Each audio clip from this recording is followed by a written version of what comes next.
All right. Hey, everyone.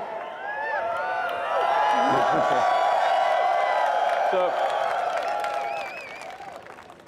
for those that are watching this online, there's a couple of things I want to point out before I go into the presentation. The projector that is producing that image is powered by a Model S. There are no wires. So that is a projector on a Model S with the energy coming from the battery pack, and that is what's producing that image. And that is the factory. Like a lot of people may not realize, that is actually part of the factory. That is not a screen. And the people in the audience are the people that have designed and engineered and built the Model 3.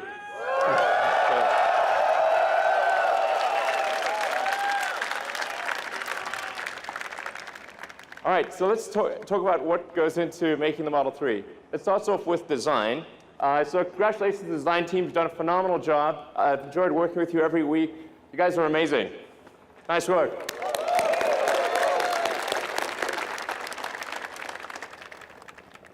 So there are many elements of the design. It's difficult to actually say exactly what makes it good, but except to say that we agonize over every curve, over every detail, every corner, every element of the interior, the exterior, including things that people probably won't even notice. We care about every part of it. We aimed for something that was a very simple, clean design, because I think in the future, well, really, future being now, that the cars will be increasingly autonomous. So you won't really need to look at an instrument panel all that often. You'll be able to do whatever you want. You'll be able to watch a movie, talk to friends, go to sleep. Every Tesla being produced right now, the Model 3, the Model S, the Model X has all of the hardware necessary for full autonomy. And I think a lot of people still don't realize that. It's got the 8 cameras, it's got 12 ultrasonic sonar, it's got the forward radar, and it's got over 10 teraops of computing capability. Let's go more into the interior. So one of the challenges with the car was, since it is smaller than a Model S, how do we make a car that is smaller on the outside, bigger on the inside? So we took an idea from the Model X, which was the canopy screen that makes you feel like if you're in a Model X, makes you feel like you're flying a helicopter. It really has this amazing feel. And we turned that around, put that on the rear of the Model 3 so that you could still have a great deal of rear headroom and have this amazing view while being in a smaller car. It's actually one of the toughest design challenges of making the Model 3. And then in terms of engineering the car, we had to engineer it to be a lot easier to build. The Model S is an amazing car, but it's very hard to build. So we had to get the part count down, design it still to be light, but also to make it affordable. And I think that the team's done an amazing job of that. And then where this really shows up is in things like safety. So let's take a look at the safety video. So on the one hand, you've got a car that is one of the safest cars in the world, a Volvo S60.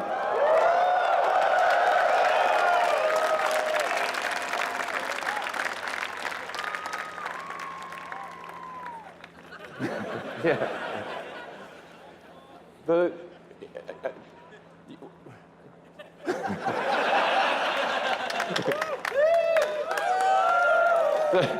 So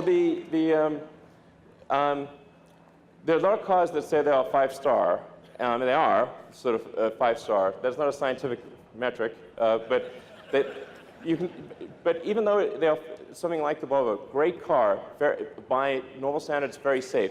The Volvo is arguably the second safest car in the world. But I think it is obvious which car you would prefer to be in an accident. So the first and foremost for the engineering of the car was safety. Then, in terms of production, the thing that's going to be the major challenge for us over the next 6 to 9 months is how do we build a huge number of cars. I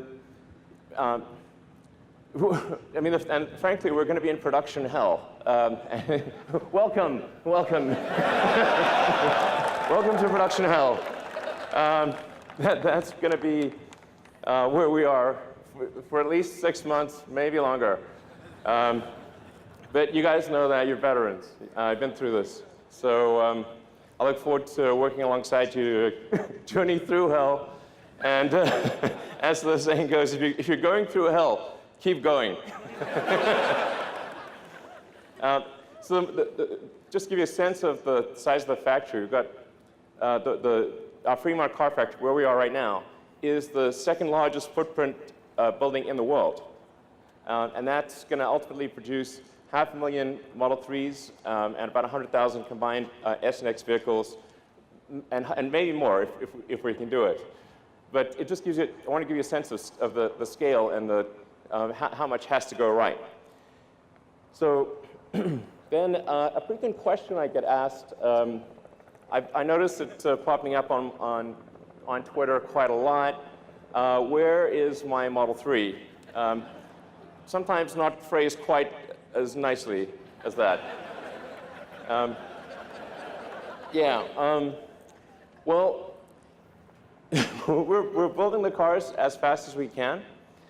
We're going to drive this ramp as hard as we possibly can. I have here a chart, so if you had trouble falling asleep, then this chart might help you. The point is to give you a sense of how manufacturing actually works. There are 10,000 unique parts in a Model 3, and these are coming from all over the world. About 2/3 come from North America, and about 1/3 from the rest of the world. But as you can see with this chart, which looks like we're being shot with ICBMs, I think that is the ICBM chart, actually. Save us, exactly. Well, we need missile command. Where's the missile command button? But almost anything that goes wrong anywhere in the world, if we haven't buffered the supply chain, will interrupt the production progress. When you have 10,000 unique items in a vehicle or any object, any one of them can slow down the production process. So the production rate will move as fast as the slowest and least luckiest component in the whole mix. Then on top of that, we have the Gigafactory. So this is stop motion. We started off with there being nothing. There was just a sort of desert, and built what is now it's actually now the largest battery factory in the world.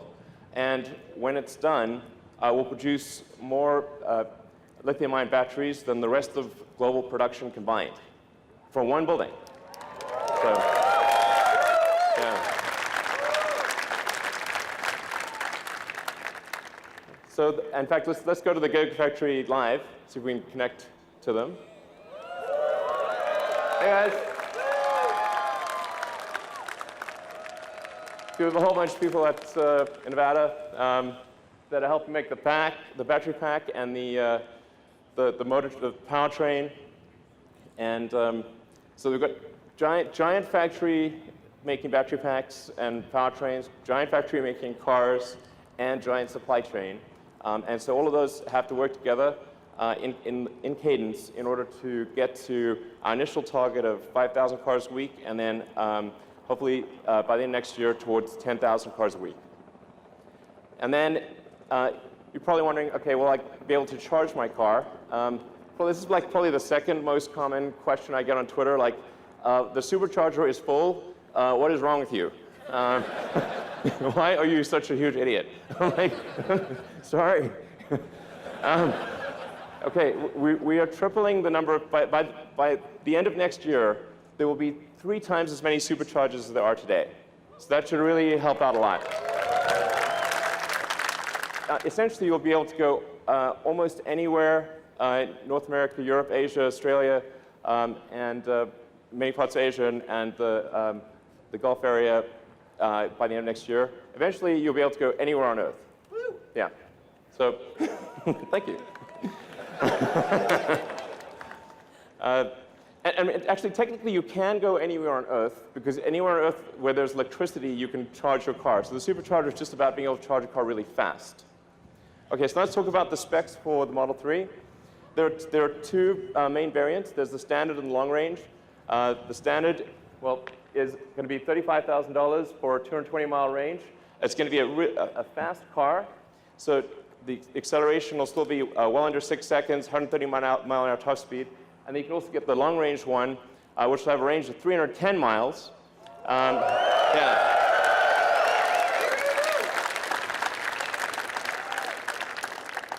And be about roughly 5 seconds 0 to 60, 140 mile-an-hour top speed. So it's going to be a really great car. I think you will not be able to find a better car, gasoline or electric, in that price range that is anywhere near as great. All right.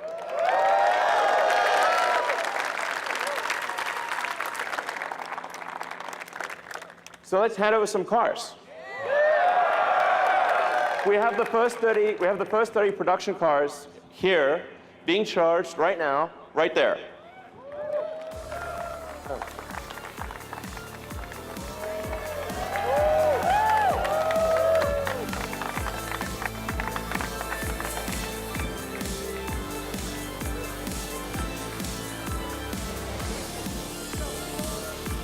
Hey guys.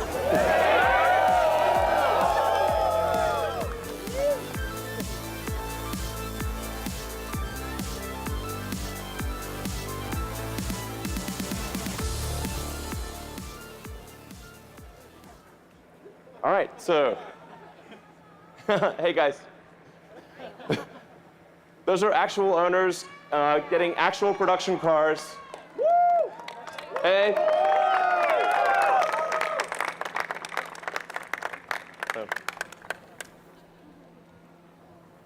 So there's actually, let's see, there's actually a total of 50 production cars that we've made this month. And 20 of which will be used for engineering validation, 30 of which will be on the roads with customers. And I want to just say to those that have lined up to buy a Model 3 and that in some cases spent days outside of our stores to be first on the list, I just want you to know that really matters to us. We really care. And we're going to do everything we possibly can to get you the car as soon as possible. So we're going to work day and night to do right by the loyalty that you've shown us. Thank you for doing that.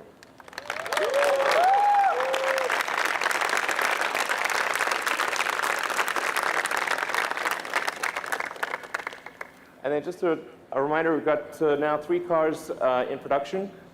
There's the X, the S, and the 3. Those letters can be combined however you'd like. To give you a sense, if you order a Model 3 now, you'll probably get it towards the end of next year. But because the S and the X are in production, if you order them now, you can get them in about 1 or 2 months. And as I'd like to thank all the customers who own a Model S and X, and those who buy a Model S and an X, because in doing so, you make the 3 possible. The money that we make with an S and X all goes into building a Model 3. So thank you for doing that. Thank you for our longtime supporters. And thank you guys for making it. Thank you.